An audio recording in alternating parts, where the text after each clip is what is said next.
It was supposed to be a tribute to a legendary career, until Robert De Niro revealed he'd forgotten how to speak his own mind.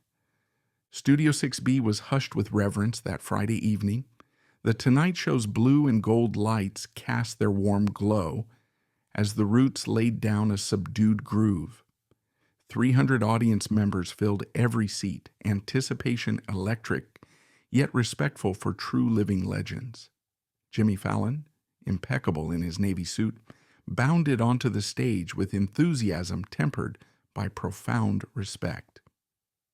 "Ladies and gentlemen," Jimmy announced with genuine awe, "please welcome one of the greatest actors in cinema history, the legendary Robert De Niro."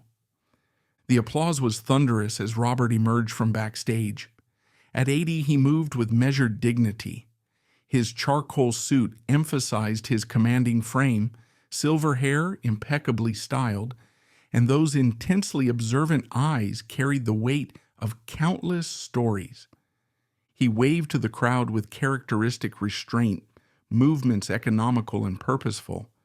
When he spoke, "Good evening, Jimmy," his voice carried unmistakable De Niro gravitas. They settled into their chairs, and Jimmy launched into his opening with extra reverence.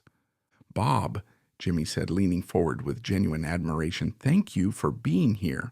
Having you on this stage is like having Mount Rushmore come to life." Robert's smile was slight but warm. "Thank you, Jimmy. Though I'm not sure about the Mount Rushmore comparison.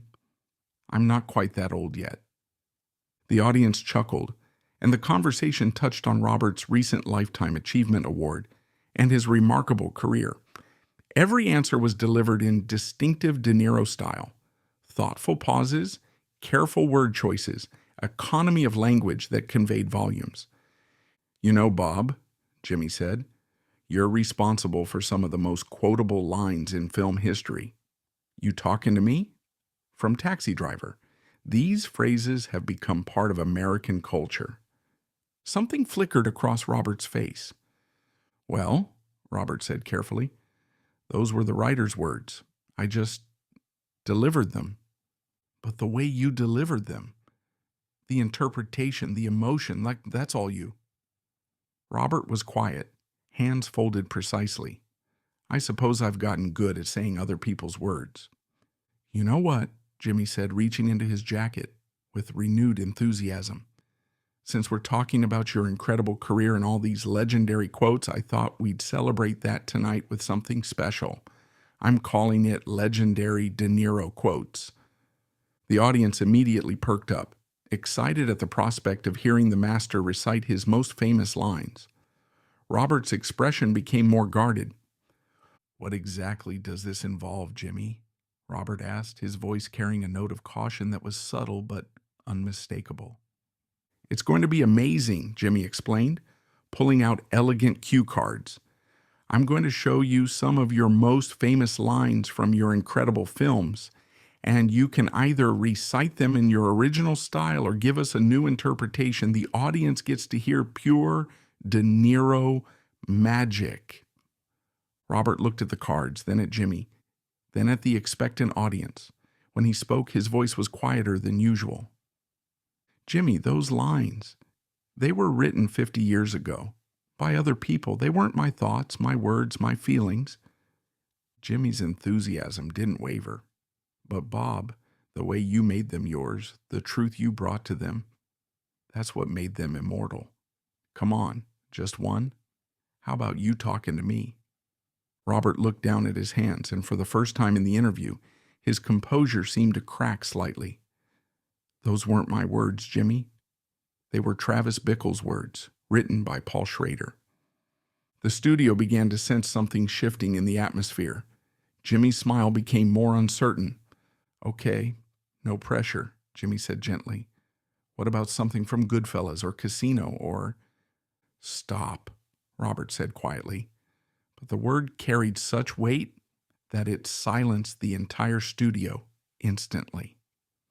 Jimmy set down his cards and leaned forward, his entertainer's instincts replaced by genuine concern. "Bob, what's going on?" Robert was silent for a long moment, staring at his hands. When he finally looked up, his eyes carried a vulnerability that was shocking to see from someone universally regarded as one of cinema's most powerful presences. "Do you want to know something, Jimmy?" Robert asked, voice barely above a whisper. "I've been speaking other people's words for 70 years. 70 years of memorizing scripts, of inhabiting other people's thoughts." The audience was transfixed. "And somewhere along the way," Robert continued, voice getting stronger but more pained, "I forgot how to speak my own words. I forgot how to express my own thoughts. I forgot how to be me." Jimmy walked around to sit beside Robert. This wasn't television anymore. "What do you mean?" Jimmy asked gently. Robert looked at the expectant faces. "When people ask me what I think, not what a character thinks, but what Robert De Niro thinks, I panic. I literally don't know how to respond because I've spent so long being other people that I've lost track of who I am." The pain was so raw that several audience members were visibly moved. The irony is, everyone thinks I'm this master of authentic expression because of my performances. But those performances were me hiding behind other people's authenticity. I haven't been authentic in decades. Jimmy stayed quiet, letting Robert continue. "You asked me to recite those famous lines, and all I can think is, those aren't my thoughts. Those aren't my words. Those aren't my feelings. They're borrowed truth, borrowed emotion, borrowed humanity." Tears were beginning to form in Robert's eyes, and the sight was so unprecedented that it felt like witnessing something sacred. "So what are your thoughts?" Jimmy asked softly. "Right now, in this moment, what does Robert De Niro think?" Robert was silent for what felt like an eternity. The studio held its breath. Even the roots seemed frozen, sensing they were witnessing something extraordinary. Finally, Robert spoke, his voice trembling slightly. I think I'm scared." The words hung in the air like a prayer. Jimmy nodded encouragingly. "Scared of what?" "Scared that if I stop hiding behind characters, people will discover there's nothing interesting about the real me. Scared that Robert De Niro without a script is just ordinary." The vulnerability in his admission was breathtaking. This was Robert De Niro, the man who had embodied Travis Bickle, Jake LaMotta, Vito Corleone, admitting he was afraid of being himself. "Bob," Jimmy said with profound gentleness, "what you just said, that honesty, that vulnerability, that's not ordinary. That's extraordinary." Robert looked at Jimmy with something approaching surprise. "You think so?" "I know so," Jimmy said with conviction. "Because in this moment, you're not reciting lines or playing a character. You're being completely, authentically yourself. And it's the most powerful thing I've ever seen you do." The audience began to react then, not with applause, which would have been wrong, but with small sounds of recognition and appreciation for witnessing such genuine human vulnerability. "You know what I think?" Jimmy continued. "I think all those characters you've played so brilliantly, they were never hiding the real Robert De Niro. They were revealing different parts of him. Travis Bickle's isolation, Jake LaMotta's self-destruction, Vito Corleone's complexity. Those were all aspects of your humanity that you understood deeply enough to portray truthfully." A small smile began to creep across Robert's face. "You really believe that?" "Absolutely," Jimmy said. "The reason your performances are so powerful is because they come from a real place inside you. You couldn't have created that truth if you didn't understand it personally." When they returned from commercial break, they had a completely different conversation. Robert talked about the challenge of maintaining identity in a profession built on transformation, about the difference between losing yourself and finding new aspects of yourself, about learning to value his own voice after decades of amplifying others. "The thing about acting," Robert said as the interview wound down, is that it can be a form of hiding or a form of discovery. I spent so many years thinking I was hiding behind these characters, but maybe I was actually discovering who I was through them. Jimmy nodded thoughtfully.